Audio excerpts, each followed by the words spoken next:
नमस्कार दोस्तों, सीजी समाचार 24 में आप सभी का स्वागत है। दिल्ली में चल रहे किसान आंदोलनरत अन्नदाताओं की शहादत को किया सम्मान। मोदी सरकार के 3 कानून के खिलाफ संघर्ष में दिल्ली प्रदर्शन कर रहे हैं। अन्नदाता किसान की बात को अब तक निरंकुश स्वेच्छाचारी केंद्र की मोदी सरकार अब तक नहीं सुन रही है। किसान आंदोलन में शहीद हुए किसानों को नमन करने और उनके परिवार के प्रति श्रद्धांजलि अर्पित करने हेतु पाटन विधानसभा जामगांव आर NSUI पाटन की ओर से कार्यक्रम रखा गया था। इस अवसर पर मुख्य रूप से block Congress committee Jamgaon R के प्रथम ब्लॉक अध्यक्ष श्री राजेश ठाकुर जी, श्री उपेंद्र शुक्ला जोन प्रभारी क्षेत्र के प्रतिनिधि एवं दुर्ग जिला पंचायत उपाध्यक्ष अशोक साहू, NSUI कांग्रेस कार्यकर्ता श्री युगल किशोर सहित अन्य कांग्रेस कार्यकर्ता उपस्थित थे।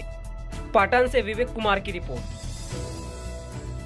कोई चीज मांगा नहीं जाए दिया नहीं जाता, ऐसा आप लोगों ने सुना होगा। प्रकृति का नियम भी है, जब तक मांगो नहीं तब तक दिया नहीं जाता। तो ये पहली बार केंद्र सरकार में ऐसा हुआ कि किसानों द्वारा मांगा ही नहीं गया था 3 बिल, और 3 बिल को पास भी कर दिया लोकसभा और राज्यसभा में बिना किसानों की सहमति के।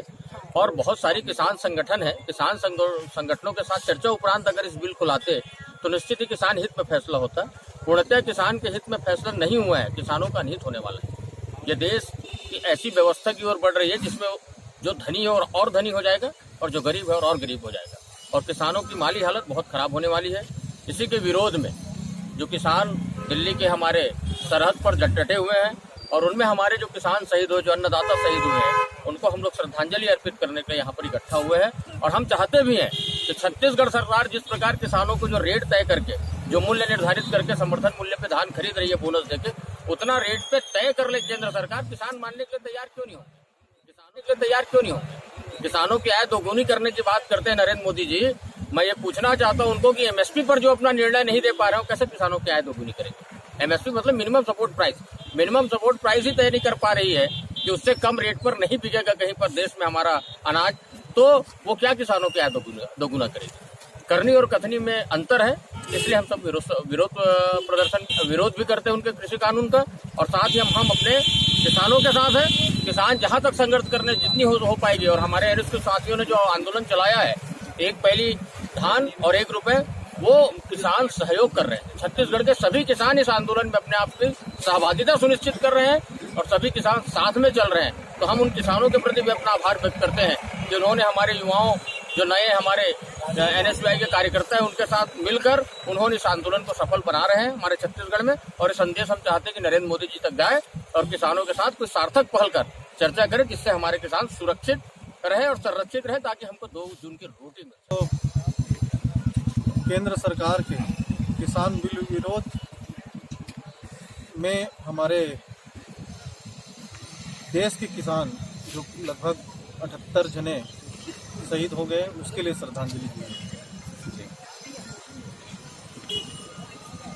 हमारी जो सरकार, केंद्र सरकार जो किसान विरोधी बिल लाई है, उसके तारतम्य में हमारे जो किसान हैं, पूरे देश भर के किसान, उसके विरोध में जो आज दिल्ली बॉर्डर पे टिके हुए हैं, जिसके कारण हमारे पूरा किसान परिवार अपने परिवार सहित वहाँ पे इतनी कड़ाके की ठंड में वहाँ पे आंदोलन कर रहे हैं। लेकिन मोदी जी को इसका न संवेदना प्रकट करने के लिए वहाँ पे पहुँच रहे हैं, न केंद्र सरकार के कोई प्रतिनिधि वहाँ पे पहुँच रहे हैं। हम लोग इसी तारतम्य में हमारे छत्तीसगढ़ NSUI के सभी पदाधिकारी मिलकर एक पहली जो धान और 1 रुपया किसान से दान लेकर उसके समर्थन में यहाँ से छत्तीसगढ़ से सभी सहयोग राशि भेजेंगे। और हमारे NSUI साथी का मैं बहुत बहुत आभार मानूंगा, जिन्होंने ये कदम उठा के किसान हित में अपने आप को आगे बढ़ाने की कोशिश कर रहे हैं। और